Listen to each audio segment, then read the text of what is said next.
Dinikahi Gus Dingin bab 83 gara-gara es krim. Zaidan dan Aska sudah tiba di parkiran khusus mobil rumah sakit Wiber Hospital. Zaidan langsung masuk ke dalam dan meninggalkan Aska. Jangan tanya bagaimana perasaan Zaidan saat ini. Yang jelas ia sangat khawatir pada kondisi Aisyah. Zaidan bertanya apakah ada pasien atas nama Claudia Aisyah Wirata. Permisi, saya ingin bertanya apakah ada pasien atas nama Aisyah? Tanya Zaidan dengan raut wajah khawatir. Apakah maksud Anda Dokter Aisyah? Tanya resepsionis tersebut. Iya, Dokter Aisyah sedang berada di UGD sekarang, Pak. Seru resepsionis itu setelah mengucapkan terima kasih. Zaidan langsung berlari menuju UGD. Ia sangat terkejut sekaligus bersyukur saat melihat Aisyah menggunakan jas dokter dan bukan sebagai pasien. Zaidan menghela nafasnya dengan lega. Beberapa saat kemudian Aisyah keluar dan ia terkejut melihat kedatangan Zaidan. Mas ngapain di sini? Tanya Aisyah heran. Zaidan yang melihat bidadarinya baik-baik saja langsung memeluknya. Kamu nggak kenapa-napa kan, Bi? Tanya Zaidan terus mengeratkan pelukannya. Ia tidak peduli dengan mata yang tertuju pada mereka. Jangan erat-erat pelukannya, Mas, kasihan dedeknya kejepit. Ucap Aisyah terkekeh. Sontak Zaidan langsung melepaskan pelukannya. Kamu kenapa nggak bilang sama Mas kalau mau ke rumah sakit? Ponsel kamu juga nggak bisa dihubungi. Kamu tahu kan kalau Mas khawatir banget sama kondisi kamu, Bi? Ucap Zaidan sedikit kesal. Maaf Mas, aku tadi nggak nemuin ponselku karena keadaan urgen banget. Terus tadi aku juga dijemput Mas Arsen karena disuruh Mas Kevin untuk jadi asistennya. Di sini kekurangan perawat karena sebagian besar ikut pelatihan di Inggris, termasuk asisten dokter Mas Kevin. Ucap Aisyah menuduk dalam. Ia tahu dirinya sangat berdosa karena telah keluar rumah tanpa sepengetahuan Zaidan. Tidak terasa air mata Aisyah turun. Dirinya sangat mudah menangis belakangan ini. Zaidan menyerka air mata Aisyah dan membawanya ke dalam dekapannya. Hei, kenapa nangis, Bi? Mas gak marah kok. Mas khawatir sama kamu. Ucap Zaidan menenangkan Aisyah. Aku takut Mas marah. Lirih Aisyah menangis sesegukan. Zaidan mengelus puncak kepala Aisyah dengan lembut. Sini duduk dulu, Mas gak marah kok, ujar Zaidan lembut. Tapi coba ceritain sama Mas, kenapa mobil Mas bisa jadi kecelakaan? Dan siapa yang ada di dalam mobil itu, Bi? Dan kenapa kamu bisa di sini, sayang? Lanjut Zaidan heran. Aisyah melepaskan pelukan Zaidan dan menjaga jarak dari Zaidan. Zaidan menatap Aisyah heran. Baru tadi dirinya bisa memeluk Aisyah namun malah dilepaskan lagi. Loh, kok menjauh, Bi? Tanya Zaidan heran.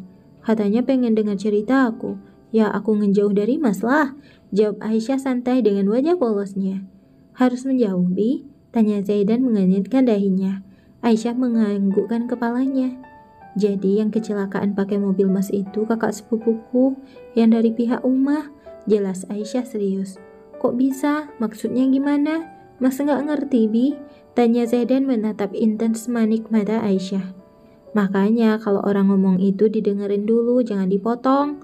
Ucap Aisyah kesal. Zaidan terkekeh. Maaf sayang, jangan ngambek gitu. Ntar Mas gigit. Bujuk Zaidan sekaligus menggoda bidadarinya. Gigit apanya, Mas? Tanya Aisyah polos. Gigit ini, jawab Zaidan menyentuh bibir tipis Aisyah. Aisyah melirik tajam ke arah Zaidan. Udah deh, gak jadi ceritanya bad mood. Celetuk Aisyah hendak meninggalkan Zaidan namun ditarik oleh Zaidan dan berujung Aisyah jatuh tepat di pangkuan Zaidan. Jangan ngambek gitu, Bi. Ucap Zaidan mengelus pipi Aisyah. Ih, awas Mas, malu diliatin orang. Ucap Aisyah langsung beranjak dari pangkuan Zaidan dan duduk di sebelahnya. Zaidan tersenyum.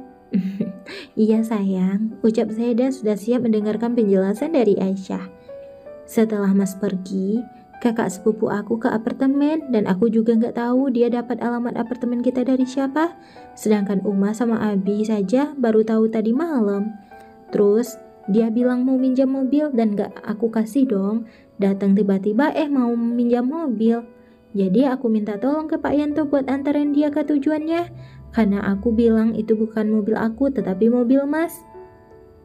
Tadi dia juga maksa aku buat ikut, tetapi ku bilang aku nggak bisa karena izin dulu ke suamiku. 30 menit kemudian aku dapat kabar dari Mas Arsan yang tiba-tiba datang ke apartemen dan minta aku buat jadi asisten dokternya Mas Kevin. karena sepupuku kecelakaan bareng Pak Yanto, lanjut Aisyah serius. Zaidan menyimak dengan seksama setiap penjelasan Aisyah. Jadi kamu tahu kalau Mas pergi? Tanya Zaidan terkejut. Iya, aku dengar sama-sama Mas mau pergi, tapi karena lemes banget ya udah aku tidur. Sebenarnya ini juga lagi lemes banget, tetapi karena tugas dan kewajiban aku, ya udah aku laksanakan aja. Kalau Aisyah menggelamkan wajahnya di dada bidang Zaidan. Mas, aku boleh nanya nggak? Tanya Aisyah menatap nanar mata Zaidan. Boleh sayang, kenapa? Tanya Zaidan mengelus puncak kepala Aisyah. Nggak jadi deh mas, aku tiba-tiba pengen es krim.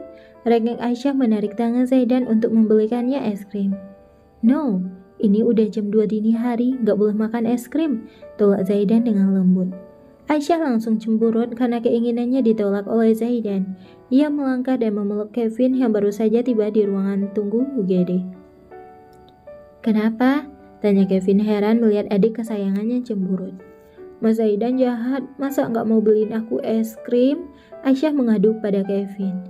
Ya, pantas ditolak. Ini udah jam 2 malam loh dek, besok pagi aja kita beli es krimnya ya. Bujuk Kevin mengusap kepala Aisyah. Mas Kevin juga sama aja. Celetuk Aisyah melepaskan pelukannya dan berjalan menuju lobi. Di lobi ia melihat Aska sedang memegangi kantong plastik berisi es krim. Dengan wajah sumringah ia menghampiri Aska dan meminta es krim kepadanya. Kak Aska, boleh minta es krimnya? Tanya Aisyah dengan wajah yang sangat menggemaskan.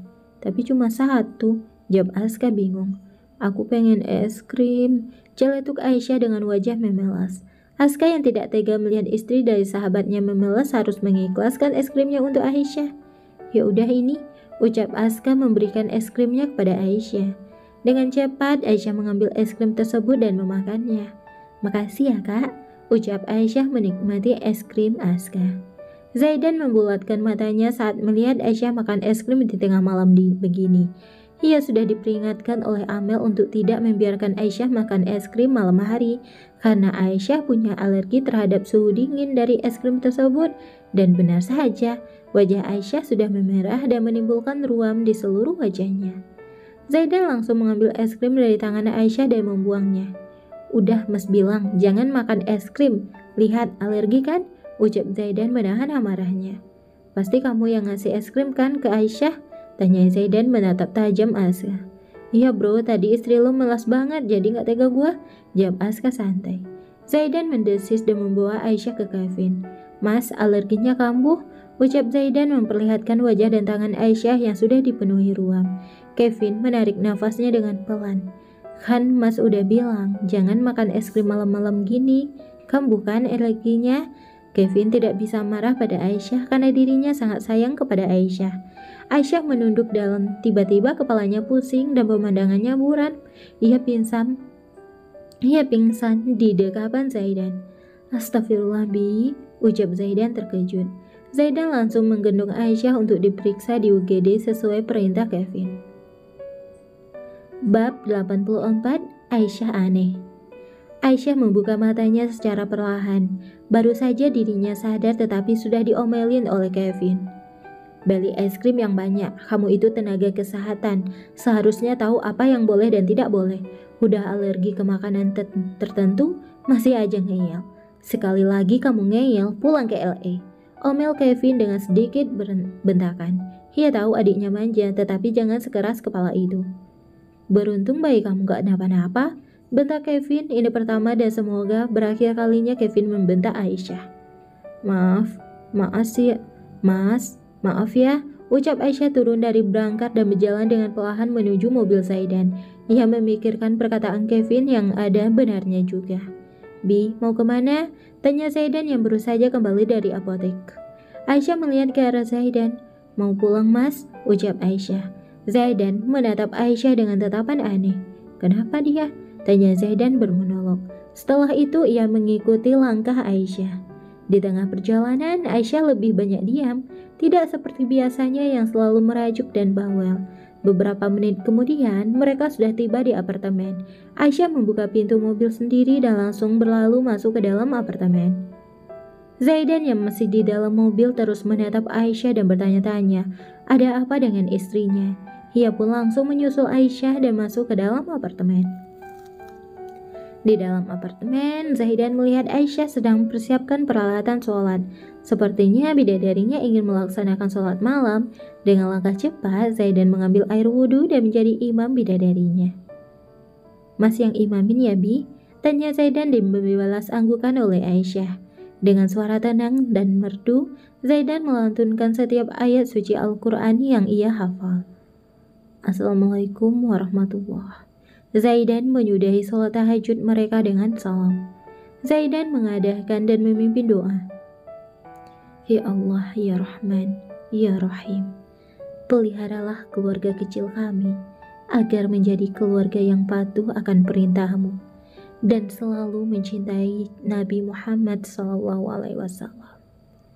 Ya Allah, lindungi dan sehatkanlah bayi yang ada di dalam kandungan istri hamba, agar kelak ia bisa menebarkan kebaikan dan berdakwah menyebarkan agama-Mu. Ya Allah, hanya Engkaulah sebaik-baiknya tempat hamba meminta. Rabbana atina fid dunya hasanah wa fil akhirati hasanah wa qina azabannar. Walhamdulillahi rabbil alamin." Zaidan mengusap kedua kepak tangannya dari wajahnya. Setelah itu ia berbalik dan memberikan punggung tangannya agar dicium oleh Aisyah. Setelah sholat tahajud, Aisyah melangking menuju kasurnya dan tidur. Ia merasa lelah dan menutupi seluruh tubuhnya dengan selimut. "Bi, jangan ditutupin gitu." Zaidan menarik selimut Aisyah sampai ke leher. Aisyah tidak menghiraukan Zaidan, ia langsung tertidur pulas. Zaidan menyipitkan matanya, lalu ia tidur di samping Aisyah. Hari ini adalah hari yang sangat melelahkan, dimulai dengan acara pemeran internasional dan diakhiri dengan drama Sobates yang ternyata pelakunya adalah sopir sekaligus sahabatnya. Zaidan melipat tangannya di kepala, setelah itu ia memejamkan matanya dan tertidur. Keesokan harinya, Zaidan baru saja pulang dari masjid. Ia langsung menghampiri Aisyah yang sedang berkutat di dapur untuk memasak sarapan pagi. Zaidan tersenyum saat melihat Aisyah dengan lihai membalikkan roti yang sedang dipanggang. Seperti sarapan pagi ini adalah sandwich. Ya, makanan favorit Aisyah adalah sandwich. Zaidan memaklumi hal itu karena selama ini Aisyah tinggal di LA. Zaidan melepaskan pecinya di atas meja makan dan langsung memeluk Aisyah dari belakang. Aisyah yang merasa terganggu langsung menepis tangan Zaidan yang melingkar lembut di pinggang rampingnya. Mas kangen, ucap Zaidan menikmati aroma vanila yang menempel di setiap inci tubuh Aisyah. "Setiap hari kan ketemu, kenapa kangen?" tanya Aisyah tidak peka dengan kata kangen dari Zaidan. Zaidan tersenyum, ternyata istrinya masih saja polos. "Maksud Mas, kangen bisa peluk kamu seperti ini?" ucap Zaidan mengusap perut Aisyah yang masih datar. "Salah sendiri, kenapa nggak meluk aku?" celoteh Aisyah masih terus fokus pada masakannya agar tidak gosong. "Kamu yang nggak mau Mas peluk?" Zaidan sangat menikmati momen itu. Selama Aisyah hamil, baru kali ini ia tidak mendapatkan penolakan dari bidadari kesayangannya. Aisyah menoleh sekilas ke arah Zaidan, setelah itu ia ingin melepaskan celemek yang baru saja ia pakai untuk memasak. "Lepasan dulu Mas, aku mau lepasin celemek ini dulu," ucap Aisyah dan dituruti oleh Zaidan. Aisyah melepaskan celemeknya, kemudian ia melenggang menuju kulkas untuk mengambil buah apel dan memotongnya. Ia memiliki kebiasaan untuk memakan buah sebelum sarapan, begitulah tradisi di rumahnya. Di saat tengah memotong apel, tidak sengaja jari telunjuk Aisyah teriris dan mengeluarkan darah yang cukup banyak. Zaidan terkejut melihat tangan Aisyah teriris. "Astagfirullah, Bi." Zaidan langsung membawa Aisyah menuju wastafel dan mengguyurkan jari Aisyah yang teriris dengan air yang mengalir. "Darah kamu sangat berharga. Sampai sekarang Mas belum bisa nemuin pendonor tetap buat kamu. Jangan sering-sering teriris, Bi," ucap Zaidan dengan sangat khawatir. Ia berlari mengambil kotak P3K dan dengan segera membalut jari telunjuk Aisyah dengan plester. Aisyah merasa tidak enak hati karena Zaidan sangat mengkhawatirkan dirinya, sementara ia sering lalai dengan keselamatannya. Ia langsung merasa bersalah karena sering merepotkan Zaidan. "Ais, Mulai sekarang jangan ngerepotin Mas Zaid lagi ya. Batin Aisyah berjanji untuk tidak merepotkan suaminya lagi. Maaf mas, tadi aku beneran gak sengaja. Oh iya, sarapan dulu ya mas. Mas kan harus ke kantor. Ucap Aisyah tersenyum sangat lembut. Ia bersikap seolah-olah semuanya baik-baik aja. Mereka berdua sarapan dengan santai, tetapi Aisyah kelihatannya lebih banyak melamun dan diam, membuat Zaidan merasa khawatir kepadanya.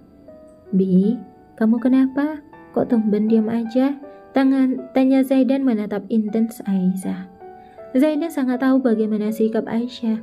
Wanitanya sangat manja dan jika diam saja berarti ia sedang marah. Aisyah menoleh ke arah Zaidan dan menggelengkan kepalanya. Kalau boleh jujur, sekarang ia sedang memikirkan perkataan Zahra tadi malam. Sebelum kecelakaan terjadi, ia ditelepon oleh Zahra dan dia menakuti Aisyah dengan ucapan bahwa Zaidan akan berpoligami. Zahra juga mengirimkan bukti foto bahwa Zaidan sedang menemuinya secara diam-diam. Padahal hal itu sama sekali tidak benar. Lo tahu, kalau suami lo itu sebenarnya masih cinta sama gue. Buktinya dia pergi diam-diam di tengah malam begini hanya untuk bertemu dengan gue, ucap Zahra dengan nada meledek. Siap-siap aja lo bakal dipoligami atau bahkan diceraikan. Lanjut Zahra. Setelah itu ia menutup panggilan teleponnya secara sepihak.